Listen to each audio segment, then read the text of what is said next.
Okay, so we're starting our unit on partial derivatives, and this first starts with the need to define a multivariate function.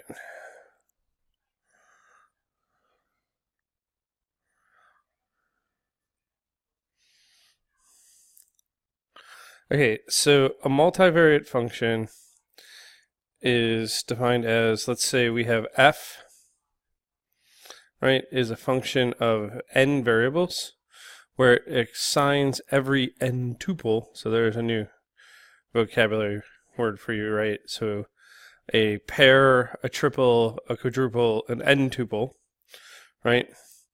So all the n tuples are in its domain, and these are going to get assigned to a real number. Okay, so we can write that f is going to map its domain, which is a subset of our n, this is the set of all n tuples, into the reals. Okay, so this is a little different from a vector valued function, which maps from R to Rn. This goes the other way around. Okay, so we call D, okay, so this is called the domain. Okay, so it's the space that the function is operating on. We call R here the codomain. Okay, so R is what we're mapping into, right? And if I take all of the values of D that f actually maps into, we call that the range. So the range is going to be some subset of the codomain. Okay, and in this case, our codomain is R.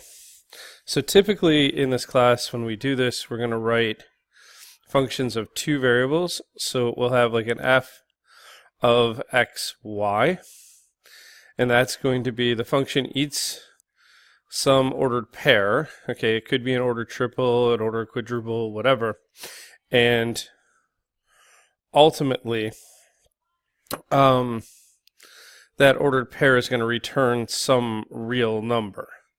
Okay, so that's what we're looking at here. There's a couple of different ways to visualize this. Okay, so the first visualization here is just to see this as like two separate graphs. So the first graph is happening in R2 or Rn, wherever it is, but it's hard to draw more than R2 or R3. And there's some domain, D, in R2, right? So we have X and Y here. Now this is going to map into R. So R is just the number line, right? So we got like 0 here and then various values. So here you have some point. And we're going to say that this point is the point x1, y1, and that the mapping is going to map to some other point over here.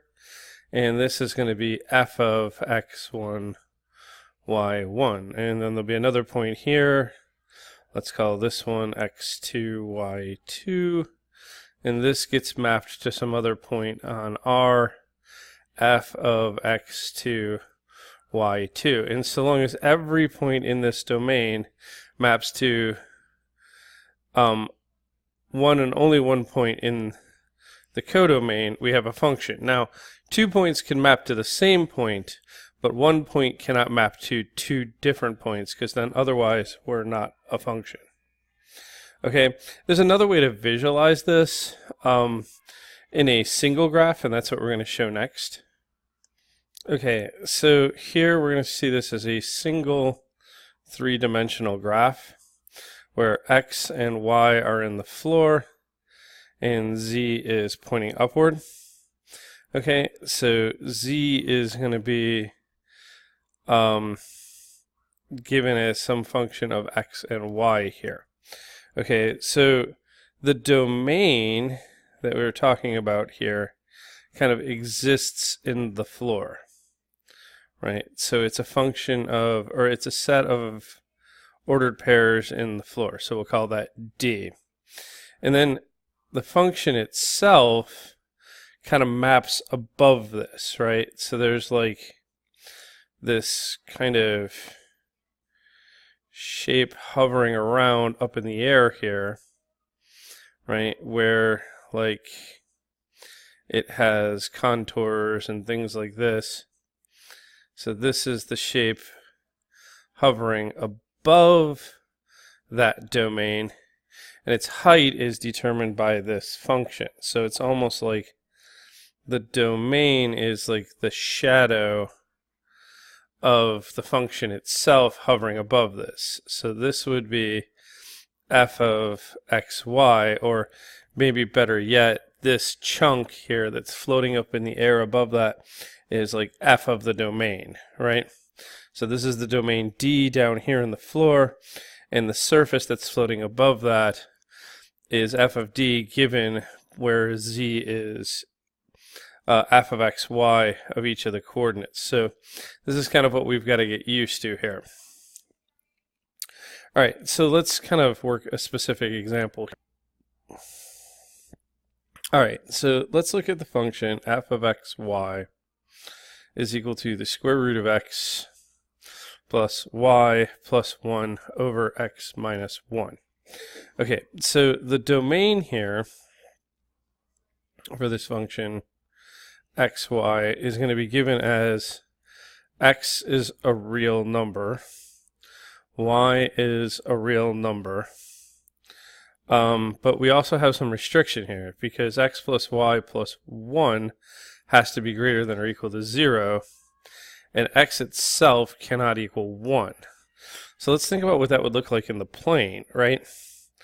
So here's x, here's y, right? This one, x plus y plus 1 greater than or equal to 0.